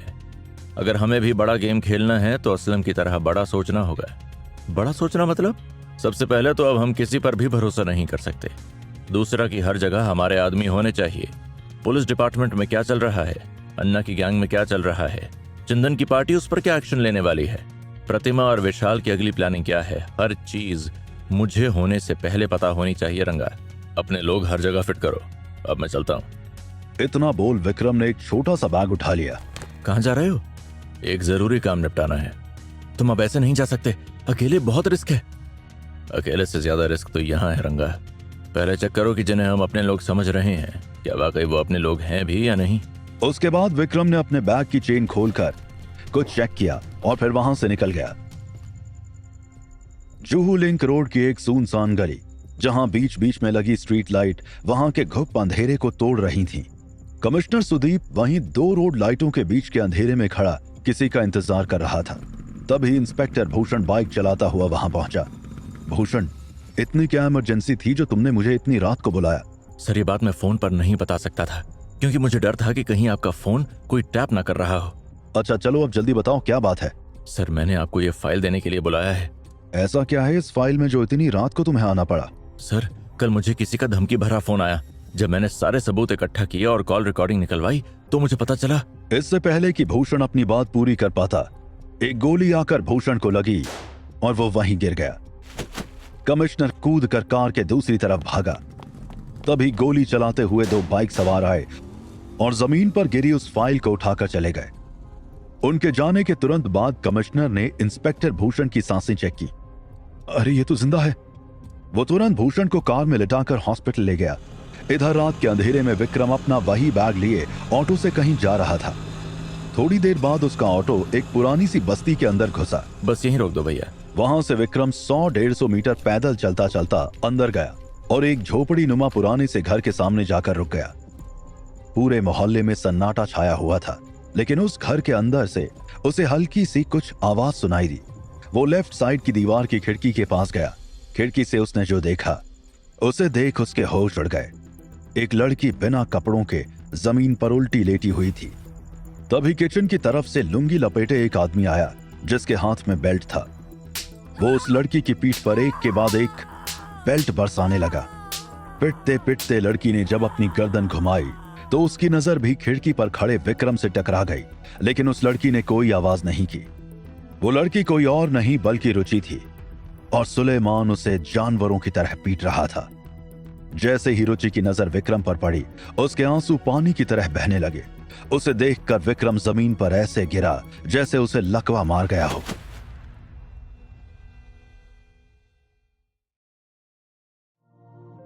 विक्रम ने रुचि को जिस हालत में देखा वो भयानक था। वो बहुत डर गया। उसे तो ऐसा लग रहा था कि रुचि फाइनेंशियल प्रॉब्लम से जूझ रही होगी, इसलिए वो बैग में पैसे लेकर उसे देने आया था। लेकिन रुचि की प्रॉब्लम तो फाइनेंशियल प्रॉब्लम से बहुत बड़ी थी। विक्रम बहुत गुस्से में था और उसकी आंखों से आंसू भी निकल रहे थे। सुलेमान कमीने, मैं तुझे छोड़ूंगा नहीं। अब विक्रम को वहां बहुत घुटन महसूस होने लगी, इसीलिए वो वहां से दौड़ता हुआ भागा। अगले 1 किलोमीटर तक बस वो वैसे ही दौड़ता रहा। आज रात घर पहुंचकर वो सो नहीं सका। उसके दिमाग में बस रुचि ही चल रही थी। रुचि को मेरी जरूरत है। मुझे उस जानवर के चंगुल से रुचि को आजाद करना होगा। इधर कमिश्नर ने इंस्पेक्टर भूषण को हॉस्पिटल में एडमिट करवा दिया। भूषण काफी सीरियस था। 3-4 दिन के बाद भी उसे होश नहीं आया। कमिश्नर ने डॉक्टर से बात की। डॉक्टर, क्या लगता है आपको अभी क्या सिचुएशन है इंस्पेक्टर की? सर, अभी हम कुछ कह नहीं सकते। हम अपनी पूरी कोशिश कर रहे हैं। देखते हैं अगले 1-2 दिन में कुछ इम्प्रूवमेंट दिखता है या नहीं। डॉक्टर प्लीज आप कुछ भी करके इसे बचा लीजिए। इसका जिंदा रहना पुलिस डिपार्टमेंट के लिए बहुत जरूरी है। I'll try my best। बाकी तो सब ऊपर वाले के हाथ में। कमिश्नर सुदीप उस रात हुए शूट आउट के बाद से बहुत ज्यादा गुस्से में था। वो जानता था कि भूषण कोई बहुत बड़ा राज खोलने वाला था, इसीलिए उस पर गोलियां चलाई गईं। उसने डिपार्टमेंट की एक मीटिंग रखी जहां पर सारे बड़े बड़े अफसरों के साथ साथ विशाल भी मौजूद था। इंस्पेक्टर भूषण के साथ क्या हुआ आप सब लोगों को तो पता ही होगा। मैं आप सब लोगों को ये याद दिलाना चाहता हूं कि हम पुलिस वाले हैं और अगर हम पर भी शूट आउट होगा तो पब्लिक का हमसे विश्वास उठ जाएगा। तो हम क्या करें सर, आप ही बताइए। डिपार्टमेंट ने ही हमारे हाथ बांध रखे हैं। सर, ये गैंगस्टर हम पर बेधड़क हमला बोल रहे हैं, लेकिन हमें तो हर एक गोली का हिसाब देना होता है। कमिश्नर सबकी बातें बहुत गौर से सुन रहा था। उसकी आंखों में गुस्सा था और उसे देखकर ऐसा लग रहा था जैसे उसने कुछ डिसाइड कर लिया था। अब सब बदलेगा। आज से कोई पुलिस वाला नहीं मरेगा। मैं पूरे डिपार्टमेंट में यह ऐलान करता हूं कि अगर कोई गैंगस्टर किसी पुलिस वाले पर गोली चलाने की कोशिश भी करे तो उसकी पूरी गैंग को उड़ा दो। कमिश्नर के इस ऐलान से सारे पुलिस वाले बहुत खुश नजर आ रहे थे। सबके चेहरों पर एक मुस्कान थी, लेकिन विशाल बहुत सीरियस होकर बैठा था। तभी कमिश्नर ने विशाल की आंखों में देखा और कहा, एक बात और, मैं ये बात जानता हूं कि डिपार्टमेंट के काफी लोगों का पेट उनकी तनख्वाह से नहीं भरता। उन्हें सड़क छाप गुंडों के टुकड़ों की आदत हो चुकी है, लेकिन अगर भूषण के शूटआउट में आप में से किसी का भी हाथ हुआ तो मैं उसे माफ नहीं कर पाऊंगा। अब वहां बहुत टेंशन का माहौल हो गया था। बहुत से बड़े ऑफिसर्स को पता था कि विशाल जिस लड़की को डेट कर रहा था वो एक्स गैंगस्टर विक्रम राठौड़ की वाइफ थी। घूस लेने और इलीगल माल की सप्लाई में गैंगस्टर की हेल्प करने के केस में विशाल पहले भी डिपार्टमेंट की नजरों में चढ़ा हुआ था। अब कमिश्नर का उसके पीछे हाथ धोकर पड़ जाना उसके लिए बहुत बड़े खतरे की घंटी थी। अगले ही दिन पुलिस बहुत एक्टिव होकर काम करने लगी, लेकिन उसके बावजूद विक्रम को ड्रग्स के धंधे का काम चालू करना पड़ा, क्योंकि यह असलम मजुमदार का ऑर्डर था। रंगा, आज हम अपना कोकेन 5 सप्लायर्स को बेचेंगे। आजकल पुलिस बहुत चौकन्नी है और कमिश्नर ने सीधा शूट आउट का ऑर्डर दिया है। इस माहौल में ड्रग्स का धंधा करना अपने पैरों में कुल्हाड़ी मारने जैसा है। अब हम माहौल के ठीक होने का इंतजार नहीं कर सकते। अपनी पोजीशन को अन्ना के बराबर करने का यही मौका है हमारे पास। अगर हमने इस माहौल में भी धंधा कर लिया तो असलम का पूरा सपोर्ट हमारी तरफ हो जाएगा, लेकिन पुलिस हर तरफ है। वो लोग गैंगस्टर्स को देखते ही गोली मार रहे हैं। हम अपना कोकेन किसी दूसरी गैंग को नहीं बेचेंगे। हम ऐसे लोगों से बिजनेस करेंगे जो सोसाइटी के लिए वाइट कॉलर हैं, इसलिए हमारे रिस्क के चांसेस बहुत कम होंगे। लेकिन ऐसे लोग मिलेंगे कहाँ? मैंने तुम्हें 5 लोगों के नाम और नंबर भी भेजे हैं। हमें कहीं जाने की जरूरत नहीं है। उनसे कांटेक्ट करो और उन्हें यहां बुला। शाम को मीटिंग हुई और विक्रम ने काफी सारा कोकेन इन सप्लायर्स को अच्छे रेट में बेचा।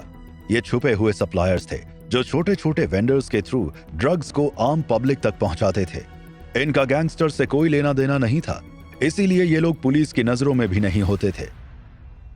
लेकिन विक्रम की इस मीटिंग के ठीक 1 हफ्ते बाद पुलिस ने एक बहुत छोटे वेंडर को उसी ड्रग्स के साथ रंगे हाथों गिरफ्तार किया।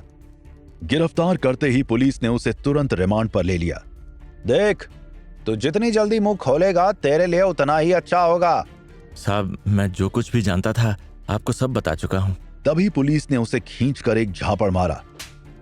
बता तो किसके लिए काम करता है? मैं आपको सच बोल रहा हूँ साहब। जो लोग मुझे ये ड्रग्स बेचते हैं मैं उनका नाम तक नहीं जानता। तो फिर ये माल तुझ तक आता कैसे है? हर बार एक अलग आदमी देकर जाता है। देख, अगर तू कुछ नहीं बोलेगा तो फिर तुझे जिंदगी भर जेल में चक्की पीसनी पड़ेगी, लेकिन अगर तूने सच बता दिया तो हो सकता है हम तुझे छोड़ भी दें। फिर उस वेंडर ने रोते हुए कहा, साहब मुझे ज्यादा तो कुछ नहीं पता, लेकिन ऐसा सुनने में आया है कि ये ड्रग्स असलम मजूमदार का है और वो इसका धंधा शेट्टी अन्ना से करवाता है।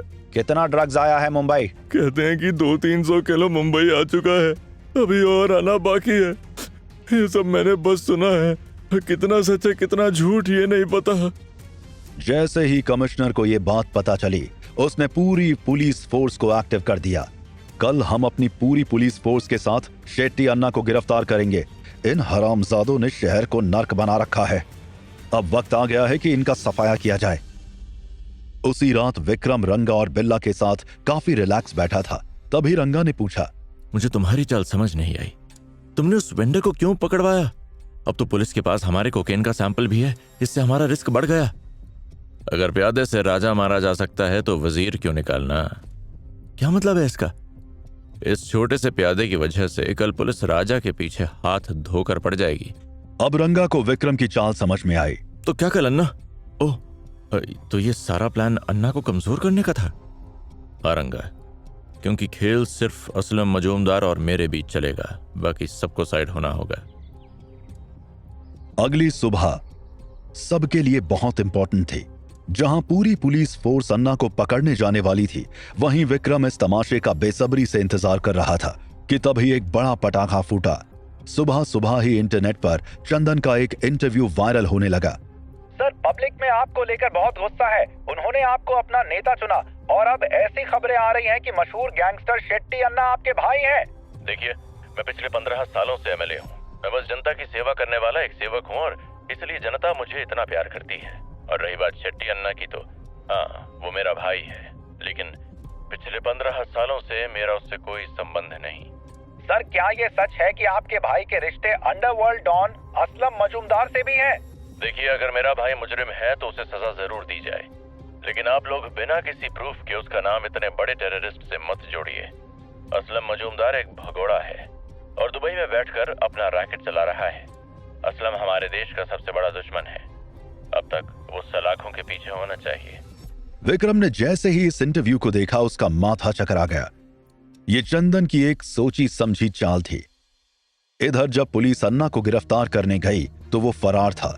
मुंबई के हर अड्डे, हर होटल और बार में उसे ढूंढा गया, लेकिन वो कहीं नहीं मिला। सर, हमने उसे हर जगह ढूंढ लिया, लेकिन शेट्टी अन्ना हमें कहीं नहीं मिला। कमिश्नर को बहुत गुस्सा आ रहा था। उसने जोर से दीवार पर अपना हाथ मारा और बोला, तो क्या जमीन निकल गई उसे या आसमान खा गया? मुझे एक्सक्यूजेस नहीं, अन्ना चाहिए। लेकिन अन्ना ऐसे गायब हुआ था जैसे वो मुंबई में कभी रहा ही ना हो। कई दिन बीत गए, उसकी कोई खोज खबर नहीं थी। चंदन अपनी चाल में कामयाब तो हो गया था, लेकिन इससे जो तूफान उठने वाला था उससे वो पूरी तरह से अनजान था। चंदन अकेला बैठा कुछ सोच रहा था कि तभी उसका मोबाइल बजा। वो नंबर देखकर समझ गया था कि ये किसका कॉल था। अचानक उसके माथे पर पसीना आ गया और वो खड़ा हो गया। उसने फोन उठाया और सामने से एक आवाज आई, तुझे लगा कि तू प्यादे से राजा को मार देगा।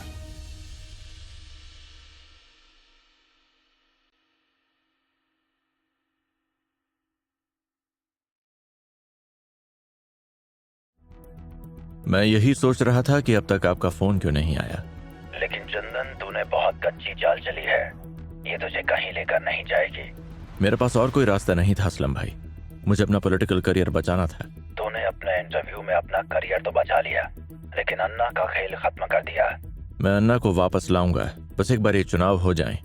अगर पावर रहेगी तो ही धंधा चल पाएगा। तेरी इस चाल ने कितना कुछ बदल दिया, तुझे अंदाजा भी नहीं चंदन।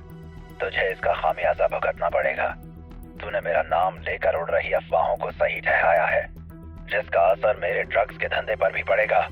भैया टेंशन मत लो, मैं सब संभाल लूंगा, लेकिन इलेक्शन तक मुझे दूसरा रूप अपनाना पड़ेगा, वरना पब्लिक मुझे वोट नहीं देगी। चंदन, एक बात याद रख, अगर तेरी वजह से मेरा नुकसान हुआ ना, तो मुंबई में तुझे चिता के लिए भी जगह नहीं मिलेगी।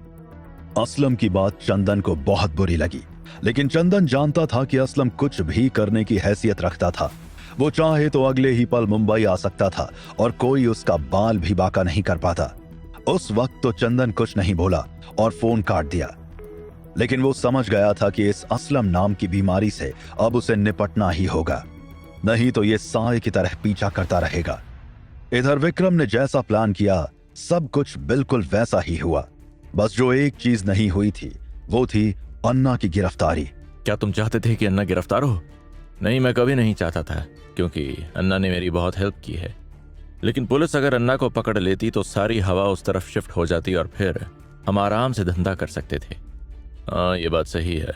अन्ना को ढूंढने के लिए पूरे मुंबई में सिक्योरिटी टाइट है और इस माहौल में कोई भी वेंडर रिस्क नहीं लेना चाहता। अब एक बहुत बड़ा धमाका करने का टाइम आ गया है। कैसा धमाका? अपना एक स्पाई चंदन के पीछे लगा दो, उसे बोलो कि रात दिन उस पर नजर रखे, कुछ ना कुछ जरूर हाथ लगेगा। इधर कमिश्नर अपने ऑफिस में बैठा अंडरवर्ल्ड के केस पर काम कर रहा था कि तभी उसका मोबाइल बजा। सर, इंस्पेक्टर भूषण को होश आ गया है, आप जल्दी से हॉस्पिटल आ जाइए। ये सुनते ही कमिश्नर के बॉडी में एक करंट सा लगा और वो दौड़ते हुए अपनी कार की तरफ बढ़ा। भूषण के होश में आने की खबर जब डिपार्टमेंट में सबको पता चली तो एक सनसनी सी फैल गई, क्योंकि सबको पता था कि भूषण के पास कुछ गहरे राज थे, इसीलिए उसे शूट किया गया था। घूसखोर और करप्ट ऑफिसर्स डरे और सहमे हुए थे। कमिश्नर अपनी कार बहुत तेजी से चला रहा था। उसे डर था कि कहीं उसके पहुंचने से पहले कोई फिर से ना भूषण को मार दे। वो हॉस्पिटल पहुंचते ही दौड़ते हुए अंदर गया, जहां उसका एक हवलदार ऑलरेडी मौजूद था। चलो मुझे भूषण के पास ले चलो। वहां मौजूद हवलदार को पहले तो कुछ समझ नहीं आया कि वो क्या कहे, लेकिन फिर वो बोला, सर डॉक्टर ने कहा था कि आप जब भी आए एक बार उनसे मिल लें। कमिश्नर को थोड़ा डाउट हुआ। उसने तेज आवाज में एक बार फिर पूछा, भूषण ठीक तो है ना? कहाँ है डॉक्टर? फिर कमिश्नर अंदर डॉक्टर के पास गया और बोला, देखिए डॉक्टर, हमारे पास समय नहीं है, मुंबई बहुत खतरे में है, इसीलिए आप बिना घुमाए फिराए बताओ कि भूषण कैसा है। सर अभी थोड़ी देर पहले उन्होंने आंख तो खोली थी, उससे हमें उम्मीद थी कि जल्दी ही वो प्रॉपर होश में आ जाएंगे, लेकिन 15-20 मिनट बाद में हमें खुद एक झटका लगा। झटका लगा मतलब? इंस्पेक्टर भूषण कोमा में जा चुके हैं। यह सुनकर कमिश्नर को बहुत बड़ा शॉक लगा। भूषण का कोमा में जाना डिपार्टमेंट के लिए तो बुरी खबर थी ही, लेकिन उसके साथ साथ उसकी फैमिली के लिए यह बहुत बुरी खबर थी। कमिश्नर भी कुछ बोल पाने की हालत में नहीं था। डॉक्टर, ये कोमा से भूषण कब तक बाहर आएगा? डॉक्टर समझ गया था कि कमिश्नर बहुत बड़े सदमे में था। सर हमारे बेस्ट डॉक्टर्स की टीम लगी हुई है, लेकिन कोमा में जाना अच्छा साइन नहीं होता है, इसलिए पेशेंट कोमा से बाहर कब तक आएगा ये डॉक्टर्स भी नहीं बता सकते। इधर अब चंदन के एरिया में वापस से उसका माहौल बनना शुरू हो गया था। लोग उसे वैसा ही प्यार दे रहे थे जैसा कि पहले करते थे। चंदन ने उनके दिमाग में ये बात फिट कर दी थी कि उसका और शेट्टी अन्ना का अब कोई रिश्ता नहीं था, लेकिन अंदर से उसे अपने भाई अन्ना की बहुत फिक्र हो रही थी। यहां तक कि उसे भी नहीं पता था कि वो फरार होकर कहां छिपा हुआ था। इससे पहले ऐसा कभी नहीं हुआ था कि अन्ना चंदन से पूछे बिना कोई कदम उठा ले। इधर अन्ना के गायब होने के बाद उसकी गैंग काफी कमजोर पड़ गई थी। विक्रम ने सोचा यही मौका है सुलेमान से बदला लेने का। रात 9 बजे के आसपास वो अपने अड्डे से निकलने लगा। अगर जरूरत है तो मैं चलूं? नहीं रंगा, ये मेरा पर्सनल मामला है, इसे मैं खुद हैंडल करूंगा। मुंबई की हवा काफी बिगड़ गई है, लेकिन अब उन सब में से सबसे कम खतरा तुम्हें है। पुलिस सोच भी नहीं पाएगी कि एक बच्चा अंडरवर्ल्ड का इतना बड़ा डॉन बन चुका है। विक्रम पहले के कंपेयर में अब काफी प्रोफेशनल लगने लगा था। उसने एक पिस्तौल अपनी कमर में दबाई और एक पिस्तौल अपने मोजे में, और फिर वो वहां से निकल पड़ा। अब वो बस्ती के बाहर छिपकर सुलेमान का इंतजार करने लगा।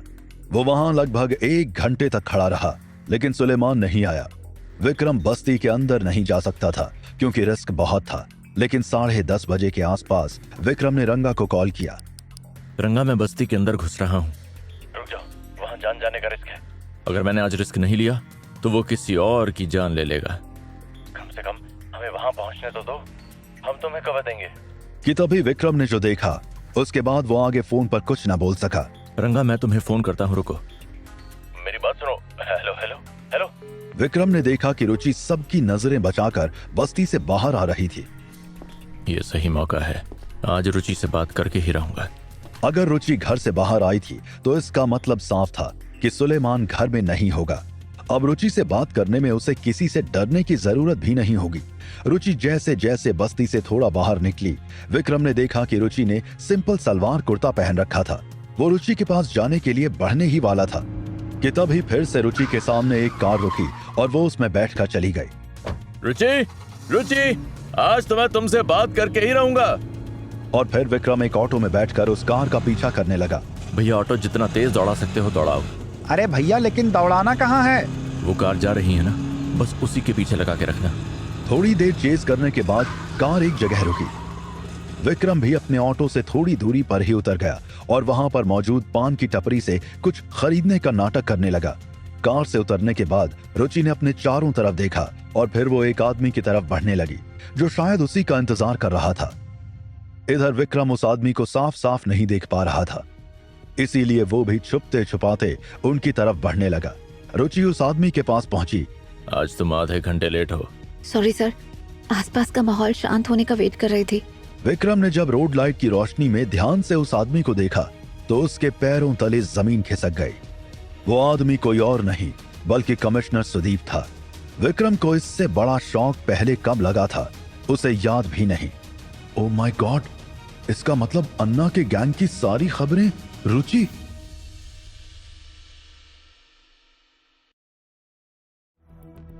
विक्रम इस बात को डाइजेस्ट ही नहीं कर पा रहा था कि जिस लड़की को उसने सबसे ज्यादा लाचार और बेचारी समझा वो इतनी बड़ी स्पाई निकलेगी। जब तक वो इस शौक से बाहर आया, कमिश्नर सुदीप वहां से जा चुका था। रुचि अब अपनी कार की तरफ बढ़ रही थी, जो उसे वापस घर छोड़ने जाएगी। लेकिन कार और रुचि के बीच थोड़ी डिस्टेंस थी और उसी के बीच में विक्रम छुपा हुआ था।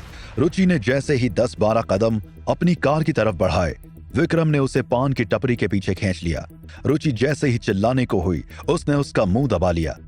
रुचि मैं विक्रम, सॉरी राजवीर। विक्रम को रियलाइज हो गया कि रुचि अब नहीं चिल्लाएगी। तब उसने उसके मुंह से अपना हाथ हटाया।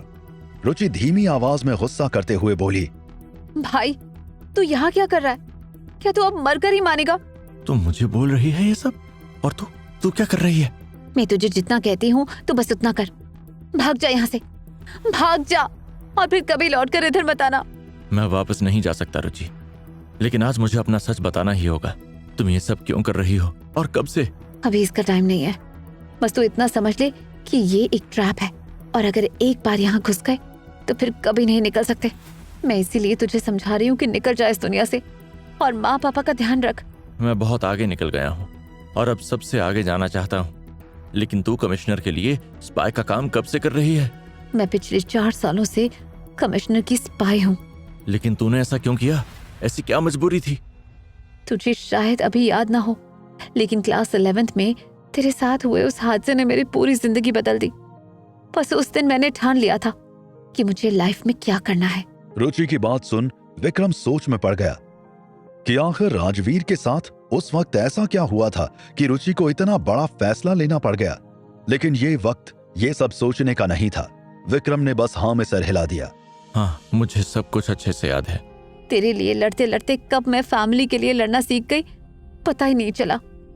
एक दिन पैसे कमाने की अपॉर्चुनिटी खुद चलकर मेरे पास आई, और हमारे घर के हालात देखते हुए मेरे पास इस काम को करने के अलावा और कोई ऑप्शन नहीं था। उसके बाद उन दोनों के बीच एक चुप्पी सी थी, जैसे वो उस दिन को याद कर रही हो। रुचि एक बार फिर बोली, भाई तू कितना बदल गया रे। तेरे दोस्त तुझे कितना बुली किया करते थे, और आज तू अंडरवर्ल्ड की दुनिया में काम कर रहा है। मैंने भी ये जानबूझकर नहीं चूज किया रुचि। मेरी स्टोरी भी बहुत लंबी है, तुझे कभी फुर्सत में बताऊंगा। लेकिन मैं तुझे अभी बता देती हूँ कि मेरे अलावा डिपार्टमेंट में किसी को भी नहीं पता है कि असलम का ड्रग्स किसके पास है। जैसे ही तेरा चेहरा और नाम सामने आया, वो लोग तुझे छोड़ेंगे नहीं। तभी कार से हॉर्न की आवाज सुनाई दी। उस आवाज को सुनते ही रुचि समझ गई कि अब उसके पास टाइम बहुत कम था। उसने जल्दी जल्दी अपनी बात बोली, तुझे जितना पता है ये उससे भी बड़ा गेम है भाई। बहुत बड़े बड़े और खतरनाक लोग इन्वॉल्व हैं इसमें। तेरे लिए अच्छा यही होगा कि तू यहाँ से निकल जा। अभी तक तो मैंने तुझे प्रोटेक्ट कर रखा था, लेकिन आगे नहीं कर पाऊंगी। और फिर रुचि उस पान की टपरी के पीछे से निकलकर बाहर आ गई। अब वो अपनी कार की तरफ बढ़ने लगी। वो जल्दी ही कार में बैठकर वहां से निकल गई। ये सब कुछ 15 मिनट के अंदर होकर खत्म भी हो गया था। विक्रम अभी भी प्रोसेस नहीं कर पा रहा था। घर जाकर वो पूरी रात सो नहीं सका। उसके दिमाग में सिर्फ और सिर्फ रुचि और उसकी कही बातें चल रही थी। रुचि ने ऐसा क्यों कहा कि इसमें बहुत बड़े बड़े लोग इन्वॉल्व हैं? तो क्या वो किसी बड़े पॉलिटिशियन के बारे में बात कर रही थी? कहीं उसका इशारा सीएम की तरफ तो नहीं था? हो भी सकता है, क्योंकि जिस तरह से असलम मजूमदार अपने मन से कभी भी इंडिया आ जाता है, वो सब किसी बड़े पॉलिटिशियन की हेल्प के बिना पॉसिबल ही नहीं है। ये सब सोचते सोचते कब उसकी आंख लग गई, उसे खुद नहीं पता चला। इस सब के बाद भी विक्रम अपने ड्रग्स का धंधा करता रहा, और अब उसका धंधा बहुत तेजी से दौड़ रहा था। वो खूब पैसे बना रहा था, लेकिन अभी भी डिपार्टमेंट और बड़े स्केल में उसका चेहरा कोई नहीं जानता था। पुलिस डिपार्टमेंट और अंडरवर्ल्ड में एक खुसफुसाहट जरूर शुरू हो गई थी कि मुंबई में एक नया डॉन आया है, जिसका चेहरा अभी तक किसी ने नहीं देखा। लगभग 1 महीना बीत चुका था। आज कमिश्नर सुदीप एक बार फिर हॉस्पिटल का चक्कर लगाने गया। अब वहां कोई हवलदार नहीं था। वो सीधा भूषण के पास गया, जो कि अभी तक कोमा में पड़ा हुआ था। कमिश्नर उसके बेड के बगल में बैठ गया और कुछ देर तक बस उसे देखता रहा। ईमानदारी बहुत खतरनाक चीज होती है भूषण। तुमने ईमानदारी की कीमत चुकाई है मेरे दोस्त। डिपार्टमेंट में तुम्हारे जैसा अफसर ना कोई है और ना अब कोई होगा। उसने भूषण के सिर पर हाथ फेरा और फिर चुपचाप वहां से उठकर चला गया। इधर चुनाव बहुत करीब आ रहे थे और चंदन का कैंपेन बहुत अच्छा चल रहा था, लेकिन उसे एक ही डर था कि चुनावों से पहले असलम मजूमदार उससे बदला लेने के लिए कुछ ना कुछ तो जरूर करेगा। इससे पहले कि वो कुछ करे, पहला झटका चंदन असलम को देना चाहता था। चंदन अपने सेक्रेटरी के साथ बैठा बातें कर रहा था। लेकिन असलम मजूमदार किसी खेत की चिड़िया तो नहीं जिसे हम उड़ा दें। असलम की जान उसके ड्रग्स में है। अगर वो ड्रग्स हम अपने अंडर में कर लें तो फिर असलम हमें छू भी नहीं पाएगा। वो खुद ब खुद चलकर मेरे पास आएगा। उस ड्रग्स का काम तो अन्ना देखता था और पिछले कई महीनों से अन्ना की कोई खबर नहीं है। नहीं, शायद वो काम अन्ना ने एक लड़के को दिया था। वो नया नया लड़का था, उसे उस पर भरोसा था। लेकिन अन्ना के गायब होने के बाद मैंने कभी उस लड़के को नहीं देखा। करना क्या है आप बस ये बताइए। उस लड़के को ढूंढो और उसे मारकर सारे ड्रग्स अपने अंडर में कर लो। उस रात पहली बार विक्रम और विक्रम के आदमियों पर शूट आउट हुआ। विक्रम की गैंग के कुछ लड़के मारे भी गए। विक्रम जानता था कि अंडरवर्ल्ड में अगर ऊंचा जाना है तो अपनी आइडेंटिटी छुपा कर रखने में ही फायदा था। लेकिन इतने महीनों में पहली बार किसी ने उसे चुनौती दी थी। अब विक्रम को इसका जवाब तो देना ही था। विक्रम ने असलम से एक बात सीखी थी कि यहां दुश्मन कोई भी हो सकता था, बस उसके कफन का सामान तैयार रखो। उसने चंदन को कॉल किया। क्या चंदन भाई, बिना बताए सीधा शूट आउट करवा डाला। ए लड़के, तू बच गया, शुक्र माना। लेकिन अगली बार नहीं बचेगा, इसलिए चुपचाप से वो सारा ड्रग मेरे आदमियों को दे दे। उससे पहले आपके लिए कुछ गिफ्ट भेजा है, जरा दरवाजा खोल कर देखो। चंदन को कुछ समझ नहीं आया। वो अपने दरवाजे के पास गया तो वहां एक छोटा सा पैकेट रखा हुआ था। अंदर आकर उसने उस पैकेट को खोलकर देखा। उसके अंदर एक मेमोरी कार्ड था। जब चंदन ने उसे अपने मोबाइल में डालकर देखा तो जैसे उसके सीने से दिल निकल गया। कुछ देर के लिए उसे सांस आना बंद हो गई थी। वो फोन पर जोर से चीखा, हरामजादे, मैं तुझे जिंदा कर दूंगा।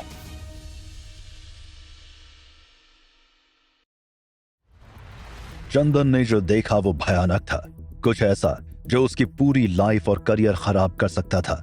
कोई भी अपने बारे में ऐसा कुछ नहीं देखना चाहेगा। क्या चंदन भाई, आपको क्या लगा कि छोटा बच्चा है, इसे कैसे भी डराया मारा जा सकता है? कमीने, अगर ये वीडियो बाहर आ गया तो तेरी कब्र में अपने हाथों से खोदूंगा। आप ऐसी खराब विश मांगे क्यों रहे हो? आप तो ये विश मांगो कि ये वीडियो कभी बाहर ना आए। वो वीडियो दरअसल चंदन का एक MMS था। अब विक्रम अंडरवर्ल्ड के गुण सीख चुका था। उसे पता था कि आज नहीं तो कल चंदन अपने पर जरूर फैलाएगा। इसलिए उसने एक जासूस लगाकर चंदन का MMS वीडियो बनवा लिया था। चंदन एक ऐसा पॉलिटिशियन था जो बहुत पावरफुल था। वो अपने एरिया में जो चाहे वो कर सकता था। वो अपने प्राइवेट रूम में अय्याशियां भी खूब करता था। एक दिन उसने अपने फार्म हाउस पर एक कॉल गर्ल बुलाई और कपड़े उतारकर उसके साथ छिछोरे गानों पर नाचने लगा। नाचते हुए जब उसके शरीर ने उसे याद दिलाया कि वो बूढ़ा होता जा रहा था तो उसने अपने अंदर जान खत्म होने से पहले कॉल गर्ल के साथ इंटीमेट होना शुरू कर दिया। ये पूरा सीन विक्रम के स्पाई ने अपने कैमरे में रिकॉर्ड कर लिया और विक्रम को दे दिया। विक्रम ऐसे ही किसी मौके के लिए उसे यूज करना चाहता था। बोल क्या चाहिए तुझे? तू जो मांगेगा मैं तुझे वो सब ला कर दूंगा। बस तू इस वीडियो की ओरिजिनल फाइल उड़ा दे। आप अभी तक समझे नहीं चंदन भाई। आपको क्या लगा कि ये वीडियो आज मेरे हाथ लगा है? ये तो मेरे पास बहुत पहले से था, लेकिन आपने देखा मैंने इसका मिसयूज नहीं किया। अब जाकर मुझे मजबूरी में ऐसा करना पड़ा। मैं तेरे रास्ते में फिर कभी नहीं आऊंगा, लेकिन तू बस ये वीडियो डिलीट कर दे। अरे चंदन भाई, कैसी बात कर रहे हो? आपसे तो इतना कुछ सीखा है। अगर आप मेरे रास्ते में नहीं आओगे तो मैं वादा करता हूँ कि मैं और ये वीडियो दोनों ही आपके रास्ते में नहीं आएंगे। चंदन बहुत डरा हुआ था। उसे समझ नहीं आ रहा था कि वो अब क्या बोले। चुनाव सर पर थे और ऐसे में अगर गलती से भी ये वीडियो बाहर आ जाता तो चंदन को सुसाइड करना पड़ जाता। उसका मन तो कर रहा था कि वो बंदूक लेकर जाए और सीधा विक्रम को उड़ा डाले, लेकिन वो ऐसा नहीं कर सकता था। ऐसी ही एक गलती के कारण विक्रम ने उसकी हालत पतली कर दी थी। फोन रखने से पहले विक्रम एक बार फिर बोला, लेकिन आपने अगर दोबारा मेरा रास्ता काटा तो मैं अपने हाथों से आपको सूली पर लटकाऊंगा। चंदन ने आज से पहले कभी भी एक 19 साल के लड़के के मुंह से ऐसी बात नहीं सुनी थी, लेकिन आज जब विक्रम ने उसे ऐसी धमकी दी तो वो ऊपर से नीचे तक कांप उठा। डरा तो चंदन असलम मजूमदार से भी नहीं था। इसमें इतना दम था कि वो असलम को घेरने की तैयारी कर रहा था। लेकिन आज फोन काटने के बाद चंदन की हालत ऐसी थी जैसे काटो तो खून नहीं।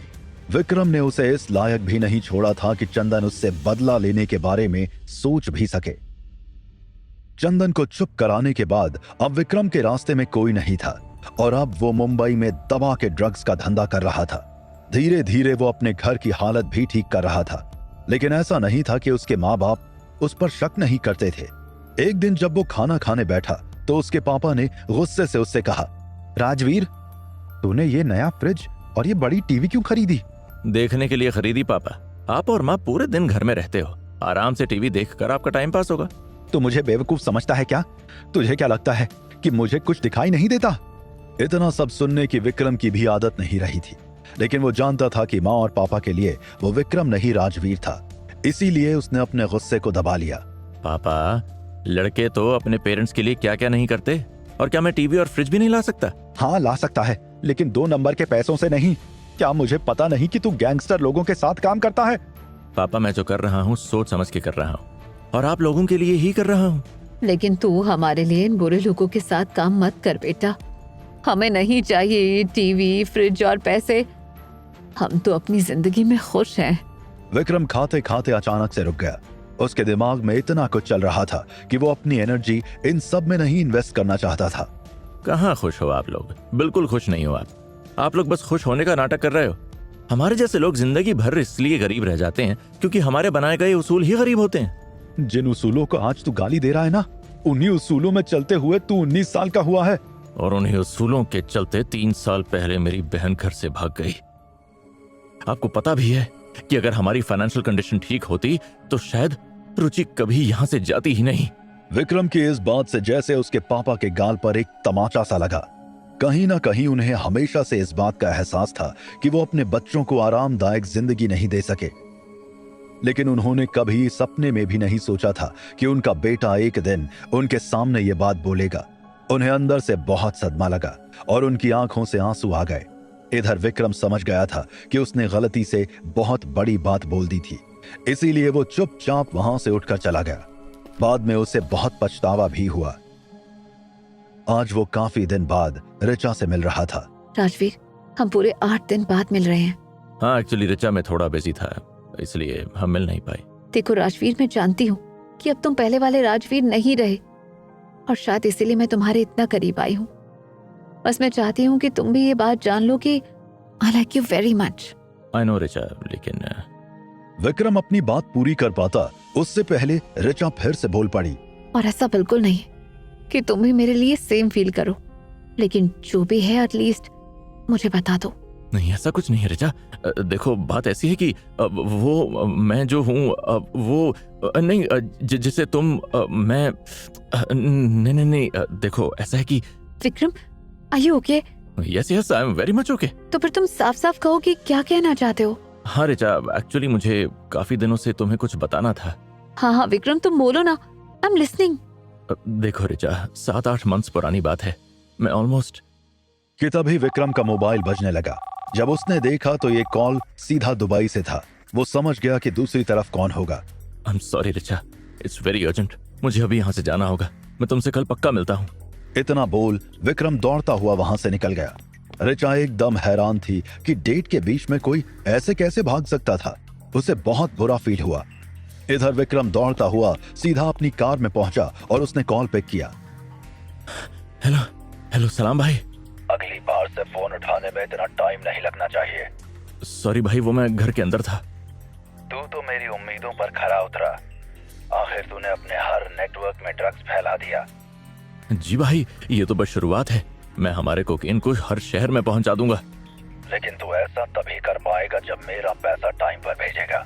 ये विक्रम ने बिल्कुल एक्सपेक्ट नहीं किया था। उसे समझ नहीं आया कि कैसे रिएक्ट करे। जी भाई, मैं बस आपके फोन का ही वेट कर रहा था। आप बताइए, इन पैसों को किसे देना है? ये पैसे उसे देने हैं जो मुंबई चला रहा है। असलम की बात विक्रम को बिल्कुल समझ नहीं आई। वो किसकी बात कर रहा था? अन्ना की? लेकिन वो तो फरार था। चंदन की? उसका गला तो खुद विक्रम ने दबा रखा था। तो आखिर अब मुंबई कौन चला रहा था? विक्रम को तो लगा कि अब मुंबई का किंग वही था कि तभी फोन पर असलम के हंसने की जोर जोर से आवाज आने लगी। लगा ना झटका? तुझे लगा कि तू मेन हीरो है, लेकिन नहीं, तू अभी हीरो आसपास भी नहीं। लेकिन अब मैं चाहता हूँ कि तू मेन हीरो से मिले और फिर तुम दोनों मिलकर मेरे शहर को चलाओ।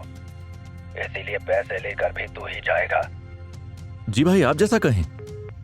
उसके थोड़ी देर बाद विक्रम के फोन पर एक एड्रेस आया जहां उसे रात 11 बजे पहुंचना था। ठीक रात 10:30 बजे विक्रम एक बड़े सूटकेस में पैसे लेकर रंगा बिल्ला के साथ अपनी कार से निकल पड़ा। यह जुहू में मौजूद एटॉमिक होटल के पीछे वाला पार्क था। उन्होंने अपनी कार पार्क के सामने ही रोक दी। वहां एक लग्जरी कार पहले से ही खड़ी थी। उसके साथ साथ कुछ बाइक्स और साइकिलें भी पार्क थीं। वैसे भी रात 11 बजे पार्क में बहुत कम लोग थे। तुम लोग सामने मत आना, छिपकर मुझे कवर देना। रंगा और बिल्ला ने हां में सर हिला दिया और विक्रम सूटकेस लेकर पार्क के अंदर एंटर कर गया। उसने हर तरफ देखा लेकिन उसे कोई ऐसा नहीं दिखा जिससे मिलने विक्रम आया था।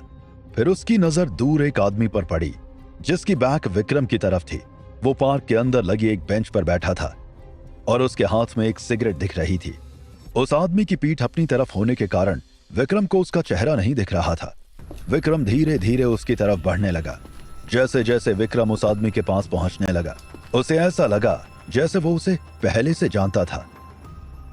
तब तक विक्रम उस आदमी के ठीक पीछे पहुंच गया था। तुम 10 मिनट लेट हो। जैसे ही वो आदमी पीछे पलटा विक्रम के होश उड़ गए। उसके पैरों के नीचे से जमीन ही खिसक गई।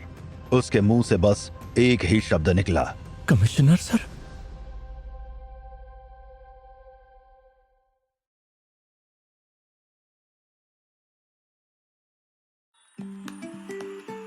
बधाई हो,